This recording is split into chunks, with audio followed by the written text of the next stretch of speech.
આપણે ઘણા દિવસ પછી આજનો વિડીયો જે છે એ જોઈ રહ્યા છે ઇંગ્લિશ ગ્રામરનો. હવે આપણે 3-10 માટે જે પણ સરળ એવું ગ્રામર છે અને દાખલા જે છે એનો વિડીયો આપણે વિઝન ક્લાસીસ ટ્યુશન તરફથી બનાવીએ છીએ. તો મારા ખ્યાલથી આપણે ઇંગ્લિશ ગ્રામરની અંદર ફંક્શન્સ અને વોઇસ જે છે એ જોઈ ગયા છે, એટલે ખાસું બધું ગ્રામર જે છે એ આપણે કવર કરી લીધું છે. હવે આજે આપણે જે છે એ પેપર જ જોઈશું, પેપર સોલ્યુશન, જેથી કરીને જે પણ ગ્રામર છે કે ટેક્સ્ટ બેઝ છે, રાઇટિંગ પોર્શન છે, એ બધું આપણે સાથે જોઈશું. હવે મારી પાસે આજે જે છે એ ગાલાની અસાઇનમેન્ટ બુક છે. હવે વિદ્યાર્થી મિત્રો, આ જે બુક છે એની અંદર બહુ જ સારી રીતે પેપર જે છે આપેલા છે, જેથી કરીને 10મા ધોરણની અંદર તમે આ પેપર તમે સોલ્વ કરીને જાઓ એક્ઝામ આપવા અને સમજીને ગયા હોય પેપરને અને એના આન્સરને, તો 60-70% તમે આરામથી સ્કોર કરી શકો છો. એટલી સરસ આની અંદર પેપર જે છે એ ગોઠવીને આપેલા છે. હવે આપણે આ જ પેપર જે છે એ સોલ્વ કરીશું અને સેક્શન એથી લઈને સેક્શન ઈ, એટલે દરેક સેક્શનને આપણે કવર કરીશું. કેવી રીતે કયા સેક્શનમાં આન્સર લખવાના એ બધું આપણે વારાફરતી જોઈશું. તમે જોઈ શકો છો આ જે છે ગાલાની અસાઇનમેન્ટ બુક, જેની અંદર દરેક વિષય જે છે એ આપેલા છે: ગણિત, વિજ્ઞાન, સામાજિક વિજ્ઞાન, ઇંગ્લિશ, ગુજરાતી. અહીંયા જે છે એ પેપર, જેટલા પેપર છે 6 પેપર છે દરેક વિષયના, એ 6 પેપર.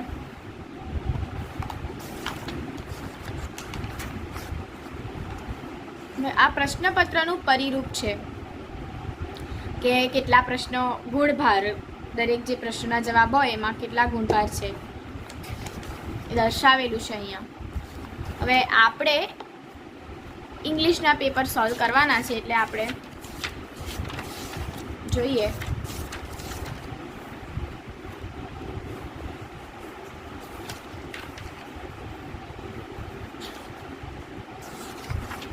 તો અહીંયા તમે જોઈ શકો છો કે ધોરણ 10ની અંદર જેટલા પણ આ વખતે પેપરની અંદર જેટલા ટૉપિક્સ જે છે કેન્સલ થયા છે, એ ટૉપિક સિવાયના જે ટૉપિક પૂછાવાના છે એટલા જ આની અંદર સમાવેશ કરેલો છે. વધારાના કોઈ પણ અભ્યાસક્રમનો સમાવેશ આમાં કર્યો નથી, એટલે તમને તૈયારી કરવામાં આ સરળ રહેશે. અહીંયા દર્શાવેલું છે કે હેતુલક્ષી પ્રશ્નો કેટલા છે, લાંબા, ટૂંકા અને અતિ ટૂંકા જવાબીના પ્રશ્ન કેટલા છે, મેઇન ટેક્સ્ટ અને પોએમમાંથી કેટલું પૂછાવાનું છે 23 માર્ક્સ, સપ્લિમેન્ટરી રીડરમાંથી 8 માર્ક્સ, અનસીન એટલે કે જે બહારના ફકરા જે પૂછાતા હોય છે એ જે છે 9 માર્ક્સ, અને ગ્રામર અને ફંક્શન 24 માર્ક્સનું છે, અને રાઇટિંગ પોર્શન સેક્શન ઈ, જેની અંદર email, paragraph writing, picture narration એ બધાનો સમાવેશ થાય છે, એ કુલ 16 માર્ક્સનું દર્શાવ્યું છે. અહીંયા સેક્શન વાઇઝ માર્ક્સ આપેલા છે કે રીડિંગ કોમ્પ્રિહેન્શન જે છે, જે મેઇન ટેક્સ્ટમાંથી પૂછાય છે, એ 10 માર્ક્સનું રહેશે. શોર્ટ નોટ જે છે એ 3 માર્ક્સની હશે, 2 શોર્ટ નોટ હશે, ઓપ્શનલ તમારે કોઈ એક જ લખવાની છે. આપણે પેપર સોલ્વ કરતી વખતે આ દરેક વસ્તુ જોઈશું કે કેવી રીતે શોર્ટ નોટ લખાય છે, રીડિંગ કોમ્પ્રિહેન્શનમાં આન્સર કેવી રીતે લખવાના છે. હવે અહીંયા જે છે એ ટ્રુ ફોલ્સ છે, બરાબર, જે ચેપ્ટરને અનુરૂપ ટ્રુ ફોલ્સ આવશે. પછી જે છે એ રીડિંગ કોમ્પ્રિહેન્શન, એટલે કે એ પણ પોએમ ટેક્સ્ટબુકમાંથી જ હશે, પણ ટેક્સ્ટબુકમાંની જે 2 પોએમ જે છે એની અંદરથી કોઈ એક પૂછાશે. પછી સપ્લિમેન્ટરી રીડર, જે તમારું બ્લેક બક છે, બરાબર, જો તમારી પાસે નવનીતનું કોઈ પણ પુસ્તક હોય તો એની અંદર તમે જોઈ શકશો. તો સપ્લિમેન્ટરી રીડર 5 માર્ક્સના પ્રશ્નના જવાબ પૂછશે, ફકરા પરથી જવાબ. હવે નોન વર્બલ રીડિંગ કોમ્પ્રિહેન્શનની અંદર એવું હશે કે બહારનો કોઈ ફકરો પૂછ્યો હશે, પણ એ સરળ ફકરો હશે અને એના પ્રશ્નો પર સરળ હશે, જે તમને જવાબ આપવામાં સરળતા રહે, કારણ કે તમે અભ્યાસક્રમમાં નહીં ભણ્યા હોય. પછી છે ડાયલોગ અને ઇન્ટરવ્યૂ, એટલે સેક્શન એ અને સેક્શન બી એ બધામાં એવું જ છે. સેક્શન બીમાં તો પૂરેપૂરું કે ફકરામાંથી જવાબ આપવાના, અને સેક્શન એની અંદર ટ્રુ ફોલ્સ અને શોર્ટ નોટ એ બંનેનો સમાવેશ થાય છે. એટલે સેક્શન એ અને સેક્શન બી બંને સેક્શન સંપૂર્ણપણે ટેક્સ્ટ બેઝડ સેક્શન છે. ટેક્સ્ટ બેઝ એટલે કે જે તે પૂછાય એ બધું ટેક્સ્ટબુકની અંદરનું જ હોય, બરાબર. ઇંગ્લિશની અંદર તમે જોયું હશે કે ટેક્સ્ટબુક કરતાં ગ્રામર જે છે અને રાઇટિંગ પોર્શન છે એ બધું વધારે પૂછાતું હોય, એટલે ટેક્સ્ટબુકને બધા ઓછું વાંચતા હોય છે. પણ સેક્શન એ અને બી માટે, અને ખાસ કરીને ટ્રુ ફોલ્સ જે છે અને શોર્ટ નોટ માટે ટેક્સ્ટબુકને વાંચવી બહુ જરૂરી છે. ઓકે, હવે આપણે જોઈએ સેક્શન સી, તો સેક્શન સી મને લાગે છે ત્યાં સુધી આપણે આખો કવર કરી લીધો છે, કારણ કે તેમાં ફંક્શન્સ જે છે તમે જોઈ શકો છો કે જે 9 કે 12 માર્ક્સના જે ફંક્શન છે, બરાબર. મેચ ધ કોલમ્સ એમાં પણ આઈડેન્ટિફાઈ ધ ફંક્શન છે, પછી કમ્પ્લીટ ધ ડાયલોગ એમાં પણ respond to the clue function. એટલે ફંક્શનને જ અલગ અલગ રીતે પ્રશ્ન તરીકે પૂછ્યા છે કે તમારે 4 ઓપ્શનમાંથી કોઈ એક પસંદ કરવાનું, કે પછી તમારે અધૂરું વાક્ય પૂરું કરવાનું, કે પછી તમારે જોડકા જોડવાના. એ રીતના જે પ્રશ્ન બનાવીને એમણે દરેક ફંક્શનને પૂછ્યા છે અહીંયા પ્રશ્ન તરીકે. પછી અહીંયા મેઇન ટેક્સ્ટમાંથી બ્લેન્ક્સ પૂછાતી હોય છે. હવે તમારા ચોપડીના કોઈ પણ પેજમાંથી કોઈ જેટલા તમારે કીધા છે ચેપ્ટર્સ અભ્યાસક્રમમાં છે પરીક્ષામાં, એટલા ચેપ્ટર્સમાંથી કોઈ પણ ફકરાની અંદરનું કોઈ પણ 2 કે 3 લીટીનો ફકરો લઈ અને આ રીતે આપી શકે છે, અને જે તમારે ખાલી જગ્યા પૂરવાની હોય છે. એટલે વિદ્યાર્થી મિત્રો, ટેક્સ્ટ બુક ઇંગ્લિશની અંદર વાંચવી બહુ જ જરૂરી છે. ઓકે, પછી જે છે એ બીજું છે ફાઇન્ડિંગ ધ નિયરેસ્ટ મિનિંગ. બરાબર. હવે નિયરેસ્ટ મિનિંગ જે છે સપ્લિમેન્ટરી રીડરમાંથી પૂછાતું હોય છે. ઓકે, હવે જે સેક્શન ડી, સેક્શન સી અને સેક્શન ડી એ બંને ગ્રામર બેઝ છે, એમાં સંપૂર્ણપણે બધું વ્યાકરણ જ આવશે.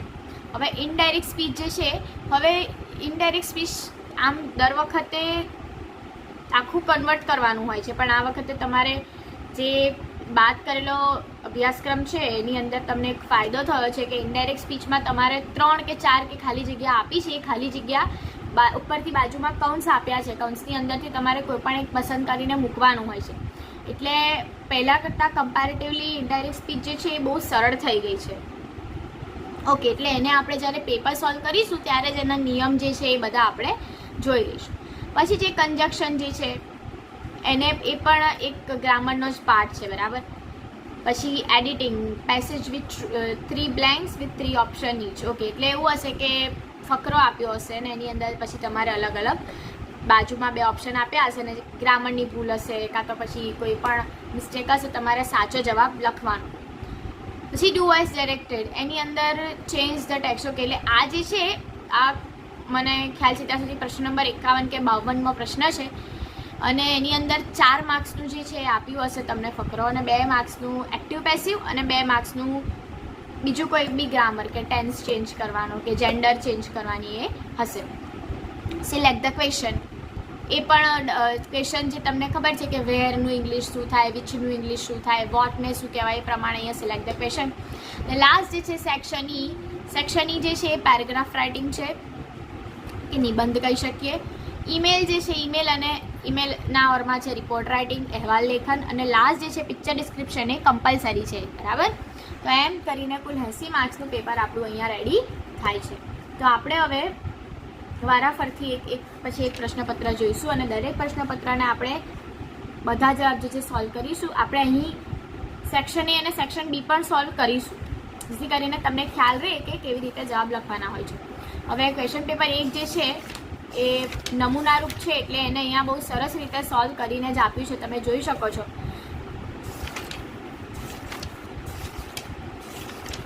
એટલે આપણે હવે જે છે સીધું ક્વેશ્ચન પેપર 2 જે છે એ સોલ્વ કરીશું, જેનું સોલ્યુશન આપ્યું નથી. 2 થી 6 પેપરમાંથી એક પેપરનું સોલ્યુશન આપ્યું હોય છે, અને 5 પેપર જે છે વિદ્યાર્થીઓએ પોતાની જાતે સોલ્વ કરવાના હોય છે. એટલે આપણે હવે વારાફરથી પ્રશ્નોનો સરસ રીતે જવાબ અહીં આપીશું. તો વિદ્યાર્થી મિત્રો, તમે અહીંયા ફકરો જે છે જોઈ શકો છો.